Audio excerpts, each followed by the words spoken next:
এখন তো আপনাদের জন্য অনেক আইন। কেন আপনার দুঃখ হচ্ছে এত আইন আছে বলে আমাদের পরে? দেখুন, এই চেয়ারে বসে আমি কি করে বলি বলুন তো, আমার দুঃখ হচ্ছে। তবে এই আইনকে মেয়েরা কিভাবে ব্যবহার করে আপনারা জানেন? আমরা তো অন্তত ব্যবহার করতে আসিনি স্যার, আমরা তো আইনের সাহায্যটা নিতে এসেছি, খুব জেনুইনলি সাহায্য নিতে এসেছি। আর যদি সুচরিতাদিকে ও বাড়িতে ঢুকতে না দেওয়া হয় তাহলে, আর এই অত্যাচার, যে অত্যাচারটা সুচরিতাদির উপর দিনের পর দিন ধরে চলেছে, সেই অত্যাচারটা যদি কন্টিনিউড হয় তাহলে তো স্বাভাবিকভাবেই সুচরিতাদিকে ডোমেস্টিক ভায়োলেন্সের জন্য কেস করতে হবে। কারণ শ্বশুর বাড়িতে থাকাটা ওর অধিকারের মধ্যে পড়ে স্যার, আপনিও নিশ্চয়ই জানেন।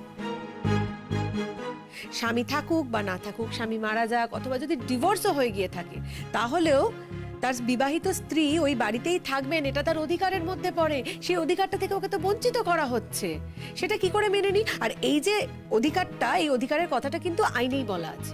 এই আইনের সাপোর্টটা আমরা যাতে পাই, এটা যাতে আপনারা ভালো মতো অ্যাক্টিভেট করেন, খুব তাড়াতাড়ি অ্যাক্টিভেট করেন, সেই সাহায্যটা আপনার কাছ থেকে চাইতে এসেছি। বোঝাতে পারলাম? মহা মুশকিল তো। অ্যাক্টিভেট করার চেষ্টা করছি বলেই তো এত রাতে আপনাদের ওখানে যাচ্ছি। তাহলে বুঝতে পারছেন, এত রাতে একজন মহিলাকে এরকম ভাবে রাস্তায় বার করে দিলে, দরজা বন্ধ করে রাখলে কিরকম লাগে? আমাদের প্রত্যেকটা মেয়েরও তো ঘর বাড়ি রয়েছে, আমরা তো যেতে পারছি না। এই এত রাতে আমরাও কিন্তু বাড়িতে ফিরতে পারছি না স্যার, আমাদেরকে এই কেসটার জন্য থানায় ছুটে আসতে হয়েছে এত রাতে। অসুবিধা তো আমাদেরও প্রত্যেকের বাড়িতে রয়েছে। তাই এই যে ঘটনাটা ঘটেছে, এই ঘটনাটাকে একটা অমানবিকতা বা অমানসিকতা না বলে আমরা পারছি না। আমরা কি চাইছি, এই ঘটনাটার জন্য আপনি একটা শাস্তির ব্যবস্থা করবেন এবং উপযুক্ত যোগ্য শাস্তি ব্যবস্থা করবেন খুব দ্রুত। আচ্ছা আচ্ছা, ঠিক আছে, দেখছি কি করা যায়। চলুন।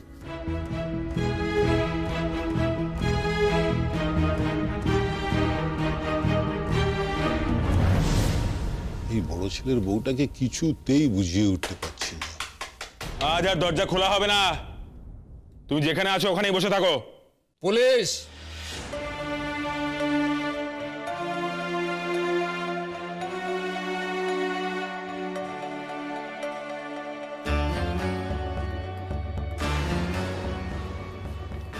আসুন আসুন, ভেতরে আসুন। আচ্ছা, কি ব্যাপার বলুন তো? আপনারা বাড়ির বউকে এতক্ষণ বাইরে দাঁড় করিয়ে রেখেছে, মাঝ রাত অব্দি উনি কি রাস্তায় দাঁড়িয়ে থাকবেন নাকি? আপনি ঠিক বুঝতে পারবেন। দেখুন, আমার ছেলে কালকে মারা গেছে, আর ওই মেয়ে, ওর বউ, আজকে গান গাইতে গেছে, রিহার্সাল দিতে গেছে। আপনি বলুন স্যার, ওর কোনো দুঃখ আছে? টুই টুই করে ঘুরে বেড়াচ্ছে কিনা ফাংশন করবে? এটা কোন সমাজে লোকাচারে হয়? আপনি আপনি নিজে আমাকে বলুন তো। আমরা তো স্যার সমাজ সংসার নিয়ে থাকি না, তো সমাজের সবাই বলছে কেন রেখেছো এই মেয়েটাকে বাড়িতে? আপনি এদের ঢুকিয়ে দিয়ে গেলেন ঠিকই, আমরাও বাধ্য হয়ে এদের ঢুকিয়ে নিলাম, কিন্তু এই মেয়ের সঙ্গে সংসার করা আমাদের পক্ষে সম্ভব নয়। আর ও যে কি কাজ করে সেটাকে নিয়েও আমাদের যথেষ্ট সংশয় আছে। খবরদার, একদম বাজে কথা বলবেন না। দেখছেন তো কি ব্যবহারটাই না করছে আমার সঙ্গে। আমাদের কাছে সব খবর আছে, এই চারজন মিলে যা খুশি তাই করছে। গান বাজনার নামে কোথায় গান বাজনা করছে জানেন? আমার কাছে সব খবর আছে। আপনার কাছে ঠিক কি খবর আছে শুনি? বলো বলো, বলতে যদি ঠিক করে না পারো, ঠাটি একটা চড় মারবো না, এমন বুঝবে কেমন লাগে। সির্ফ মুंह बोली बात बोलले तो হবে না, প্রুফ দেখাতে হবে। হ্যাঁ শুনুন, যদি কোনো প্রমাণ পাওয়া যায় যে উনারা অন্যায় পথে টাকা রোজগার করছেন, তাহলে আমাদের জানাবেন। আমাদের কাজ এই পর্যন্ত। কি আর বলবো স্যার, এসকর্ট সার্ভিস কর, মানে গান বাজনা রিহার্সালের নামে আবল তাবল জায়গায় গান গাইতে যায়। আমাদের বাড়ির বউ যদি বাইরে গিয়ে সব যা তা কাজকর্ম করে, এটা কি মেনে নেওয়া যায় স্যার বলুন তো? তাছাড়া আমাদের বাড়িতে বাচ্চা কাচ্চা আছে, ও নিজের মেয়েকে তো একেবারে জাহান্নামে পাঠাচ্ছেই। স্যার, আমার ছেলেটা একদম শেষ হয়ে যাবে। আপনি বাঁচান আমাদের। ওর সঙ্গে একসাথে থাকতে আমরা পারবো না। আপনি আমাদের বাঁচান স্যার, প্লিজ।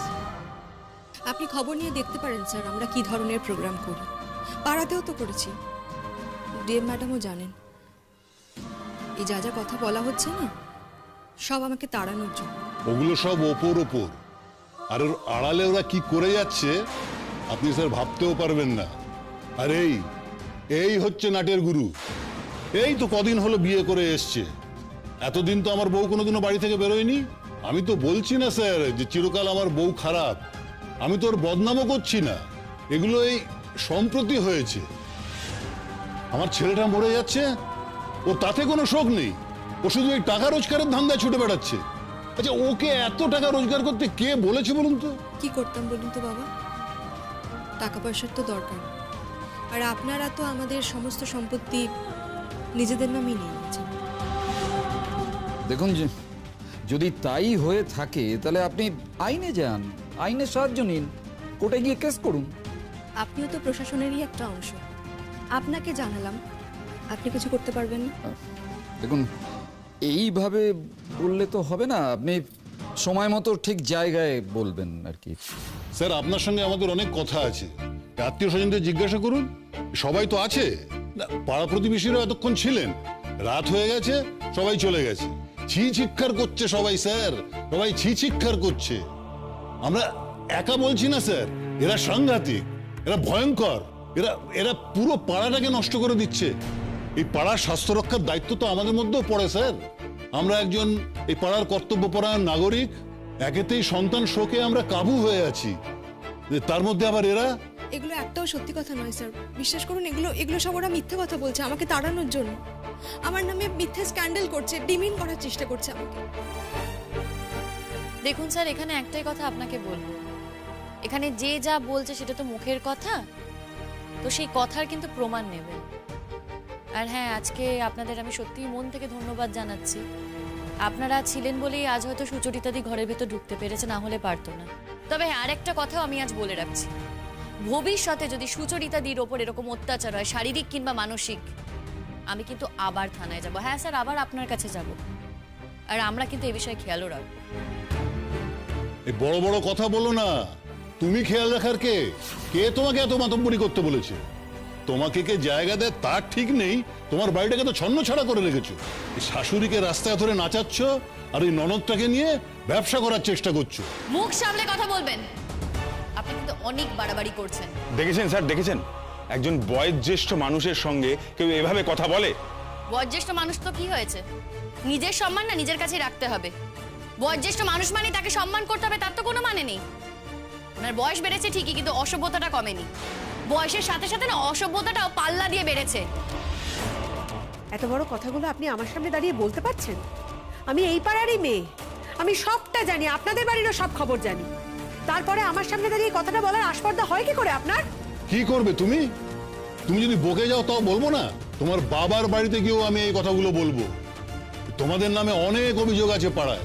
সব মিথ্যে, এগুলো সব মিথ্যে কথা স্যার। আমি বলছি না বারবার, আমাকে তাড়ানোর জন্য এইসব কথাগুলো বলা হচ্ছে। দেখো না আঙ্কেল, ওরা না আমার মামাকে খুব কষ্ট দেয়, সব সময় মাম্মামের নিন্দা করে। আর এখন বলছে তুমি স্কুলে যাওয়া ছেড়ে দাও। কিন্তু কেন? ওই স্কুলে তো আমার সব বন্ধুরা আছে, তাহলে আমি কেন স্কুলে যাব না? আর ওরা না ভালো খাবার খেতেও দেয় না।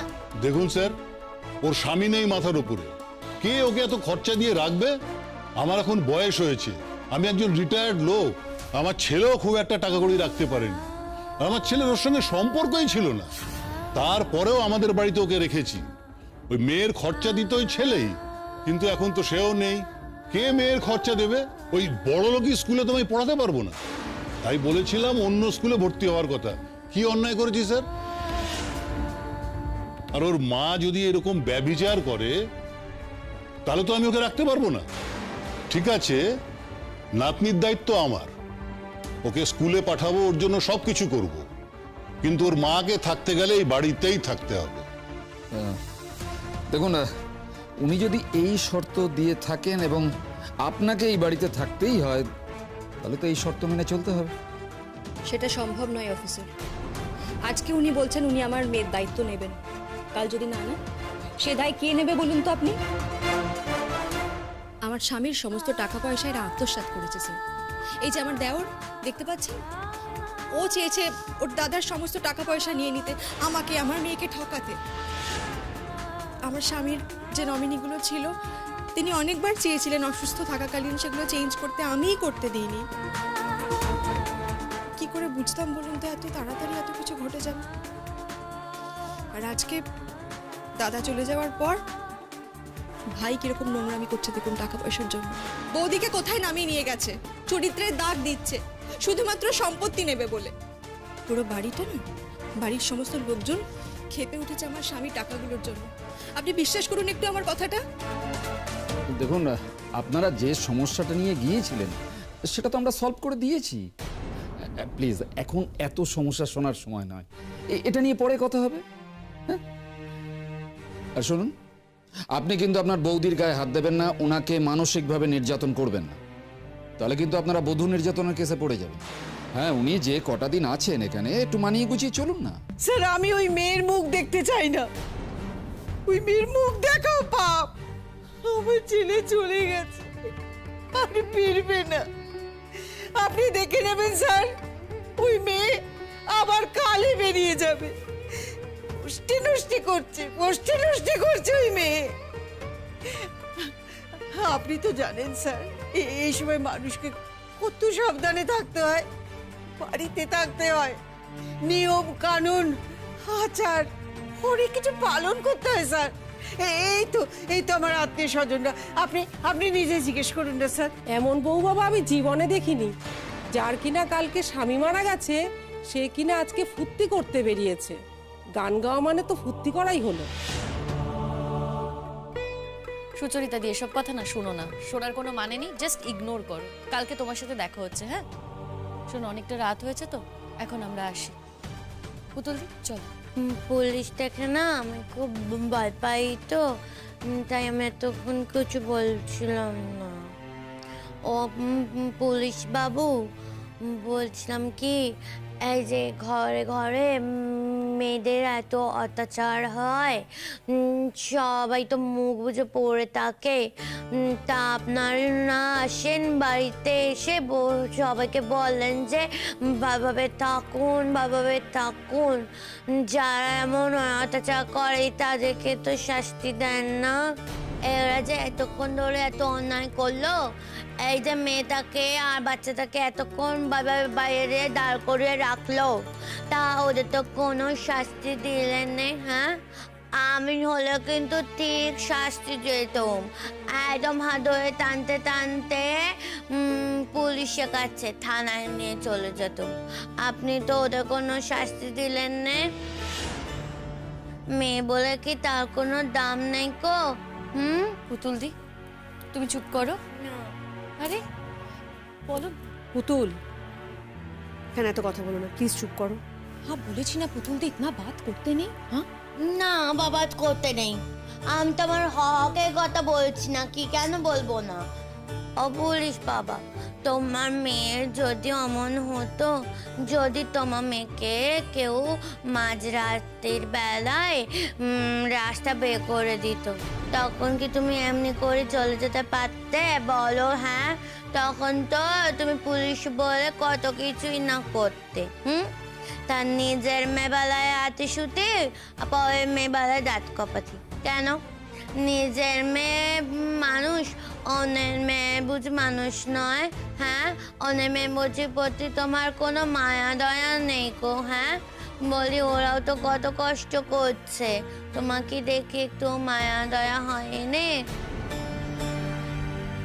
ওরা তো মিথ্যে কথা বলছে, ওরা তো ঠিক করে নিয়ম কানুন পালন করেনি কথা বলছে। কিন্তু সুচরিতা তো অমন মেয়ে নয়, সুচরিতা তো সব নিয়ম কানুন পালন করেছে। ও তো এখন নিয়মের খাওয়া, তাই না? ওকে যদি খেতে না দেয় ও কেমন করে থাকবে? আর রইল গিয়ে গান, ও যদি গান না করে ও পয়সা পাবে কোত্থেকে? এরা তোর সব পয়সা করে নিয়ে নিয়েছে। তুমি তো ভেতরে ঘটনা সব কিছু জানো না, এরা হচ্ছে গিয়ে সব এক একটা বদে বাসা। দেখেছেন স্যার, এই এই হাবলিটাকে পর্যন্ত লেলিয়ে দিয়েছে। ঠিক আছে ঠিক আছে, তুমি এখন যাও, এখন বাড়ি যাও। আমি তো বাড়ি যাবই, কিন্তু যা বাড়ি নেই সে এখন কি করবে? হ্যাঁ, সে তো বিচারের জন্যে তোমার কাছে গিয়েছিল। তুমি তো একটু ঠিক করে বিচার করতে পারতে বলো। হ্যাঁ, ওরা তখন থেকে আজে বাজে কথা বলে যাচ্ছে, তুমি কিছুই করছো নে। আমনে হাতে একটু পুলিশদের ভয় পাই বলে আমি এতক্ষণ চুপ করেছিলাম, কিছু বলছিলাম নে। কিন্তু এখন তো দেখতে পাচ্ছি আমাকে বলতেই হবে, কারণ যে অন্যায় যারা করেছে তাদেরকে কিছু বলছই না। অন্যায় তো করেছে এই বুড়িটা, এই বুড়িটা, এই বুড়োটা, সবাই মিলে অন্যায় করেছে। আমি তাদেরকে তো কিছু বলছেন না। হ্যাঁ, কেন কেন? এই যে সুচরিতার যেই টাকা পয়সা সেগুলো তো ওরা নিয়ে নিচ্ছে। কই, তখন তো বলছেন না, তখন বলছেন যে এটার পরে মীমাংসা হবে। আর সুচরিতাকে যে ভালো মন্দ খেতে দিচ্ছেন গো, তখন কি বলছেন আপনি? বলছেন পরে তোমরা মিটিয়ে নাও। কেন? বলি যে আপনি কি একদিন খেয়ে বাকি 3 দিন খাওয়া দাওয়া করেন না? করেন তো।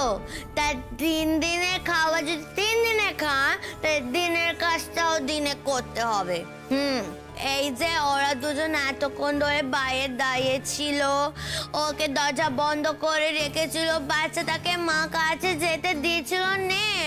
আমরা তো সাক্ষী, আমরা তো দাঁড়িয়ে দাঁড়িয়ে দেখছিলাম।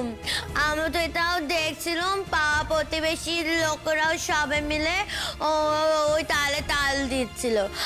এই যে ছোকরাটা, হ্যাঁ, এই ছোকরাটার বউ দুজনে মিলে এমন করছিল জানেন। আবার আমি আপনাকে একটা কথা বলি, আপনাকে ধরুন কেউ এখন বললো যে আমি চুরি করেছি, আপনি কি সে কথাখানা বিশ্বাস করবেন বলুন?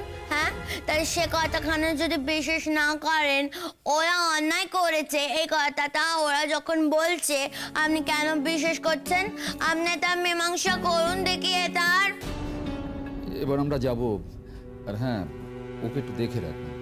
স্যার, ওকে আমরা দেখেই রাখি। আপনার হয়তো মনে হচ্ছে যে ও কথাগুলো অবান্তর কথা বলেছে।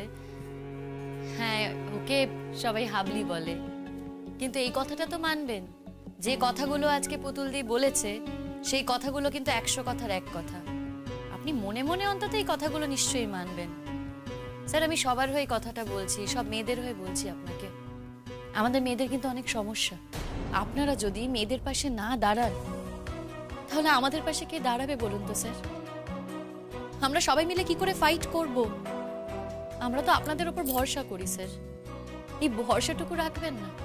হ্যাঁ, আজকে সত্যি আমরা আপনার কাছে কৃতজ্ঞ যে আপনি সুচরিতাদিকে বাড়ির ভেতর ঢুকিয়ে দিয়ে গেলেন। তা না হলে হয়তো সুচরিতাদি বাড়ির ভেতর ঢুকতেই পারতো না। কিন্তু স্যার, বাড়িতে ঢোকালেন ঠিকই, এতগুলো কথা শুনলেন, কই ওদের তো কাউকে ধমকালেন না। স্যার, এই বাচ্চাটার কথা একটু ভাবুন না, একবার ভাবুন বাচ্চা মেয়েটার কথা। ওর কি মেন্টাল ট্রমা যাচ্ছিল বলুন তো? ওর মাকে বাড়ির বাইরে বার করে দেওয়া হয়েছিল, বাচ্চা মেয়েটা চাইলেও ওর মায়ের কাছে যেতে পারছিল না, মা মা বলে চিৎকার করছিল, তাও যেতে পারেনি। স্যার, কি বলবেন স্যার এই মেন্টাল ট্রমার ব্যাপারে? কিছু বলেছেন স্যার? কিচ্ছু কিন্তু বলেননি। উচিত ছিল তো বলুন বলা। দেখুন, এখানে অনেক বেশি কথা হচ্ছে। আপনারা যার জন্য গিয়েছিলেন সেই প্রবলেম তো সলভ করে দেওয়া হয়েছে। প্রবলেম সলভ করাটাই তো আপনার কাজ। ज्यादा कुछ तो आप किए नहीं सर, इससे ज्यादा कुछ করলে আমরা অনেক খুশ হতাম। खैर छोड़िए, अगली बार अगर আমরা আপনার কাছে আসবো কোনো প্রবলেম নিয়ে, তো প্লিজ আমাদের সাথ দেবেন। হ্যাঁ, নমস্তে।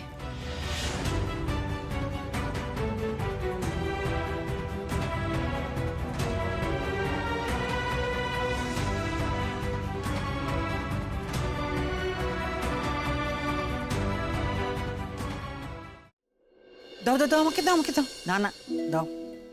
বৌমা, বলো না গো, কি বলছিলে সুচরিতার কথা একটু বলো। আর কি বলবো মা, থানা পুলিশ করে তারপর সুচরিতাদিকে বাড়ির ভেতর ঢোকাতে পেরেছি। দেখো কাণ্ড। আমি তো ভাবছিলাম তোমার কথা, তুমি নিশ্চয়ই চিন্তা করছো তাছাড়া আমি এটাও ভাবছিলাম পুতুলদির তো খাওয়ার জন্য দেরি হয়ে যাচ্ছে। সত্যি তো, কতটা রাত হয়ে গেল বলো তো। ও কি কথা, একদিন খাওয়ার দেরি হলে কি হয়? আর এমন কিছু দেরিও হয়নি গো বৌমা।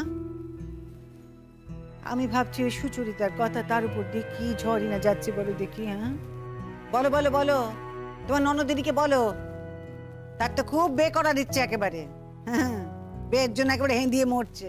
দেখেছিস দেখেছিস তো বে করলে কি কি হয়। কিন্তু মা, আমার না কেন জানি মনে হয় যে আমার যদি কখনো বিয়ে হয় তাহলে আমার যে বিয়ে করবে আমার বর আমাকে খুব ভালোবাসবে। তাই যেন হয় পুতুলদি। এটা হলে না আমরা সবাই খুব খুশি হব। আর তুমি তো মানুষটা ভালো, তোমায় কেউ ভালো না বেশে থাকতেই পারবে না। তোমার শত্রুও দেখো তোমাকে খুব ভালোবাসবে। কিন্তু তোর বাকি তাই ঘটলো? তুই যেমন এখন বাবার কথা বলছিস। আমার কথা বাদ দাও। না না, বাদ দেবে কেন গো মা? আমার মাঝে মাঝে এমন লাগে যে আমি লজ্জা করে, আমার লজ্জা। তোমার দিকে মুখ তুলি তাকাতে আমার লজ্জা করে গো বৌমা, তাকাতে পারি না। তাই তো ভাবি এই সেদিনকার কথা, বেদে মেয়েটাকে নিয়ে এলুম, তারপর থেকে আমার এই চোখের সামনে কত ভাবে তাকে নাকাল হতে দেখলুম। এত কথা বলছিস কেন তুই বুড়ি? হ্যাঁ, তুই কিছু কম করেছিস নাকি ওর সাথে? করেছি তো আমি অনেক অত্যাচার করেছি, কিন্তু কি হলো বল দেখি? আমি না শেষমেশ বুঝলুম, কিন্তু আমার ছেলে তো তা বুঝলো না। সে একেবারে হিরে ফেলে কাঁচ তুলে নিচ্ছে রে। ও মা, ছেলেটার মাথাটা তো একেবারে প্রিয়া নাকি সে খেয়ে ফেলছে গো, চিবিয়ে চিবিয়ে খাচ্ছে। পরাগ যতক্ষণ এ বাড়িতে থাকবে সেও ততক্ষণ এ বাড়িতে থাকবে। পরাগকে বিয়ের পিড়িতে না বসানো পর্যন্ত ওর কোনো শান্তি নেই। যত তাড়াতাড়ি পারে ওকে বিয়ের পিড়িতে ওর বসানো চাই জানো। বসুক না মা, আমার তো কোনো অসুবিধা হচ্ছে না, আমি তো কোনো বাধা দিইনি। আচ্ছা চুপ চুপ চুপ চুপ, ভাই আসছে। কে আসছে? আসছে তো আসছে, আসছে তো কি করবো? ভয় পাই নাকি আমি কাউকে? আসছে তো কি হয়েছে, আসুক গে। শিমুল, তোমার সঙ্গে আমার কিছু কথা আছে। আমার সাথে তোমার আবার কি কথা? ডিভোর্স পেপারটা দেবে, সাইন করে দেবো, ব্যাস। হ্যাঁ, সেটা নিয়েই কথাটা আছে। ও এখানে কি করছে? কি করতে এসেছে এখানে? তার কৈফিয়ত তোমায় দিতে হবে নাকি? 100 বার দিতে হবে। আমি না এখনো ডিভোর্স পেপারে সাইন করিনি। আমি এখনো এ বাড়ির বউ, তাই কৈফিয়ত চাওয়ার অধিকার আমার আছে, আর তুমিও দিতে বাধ্য।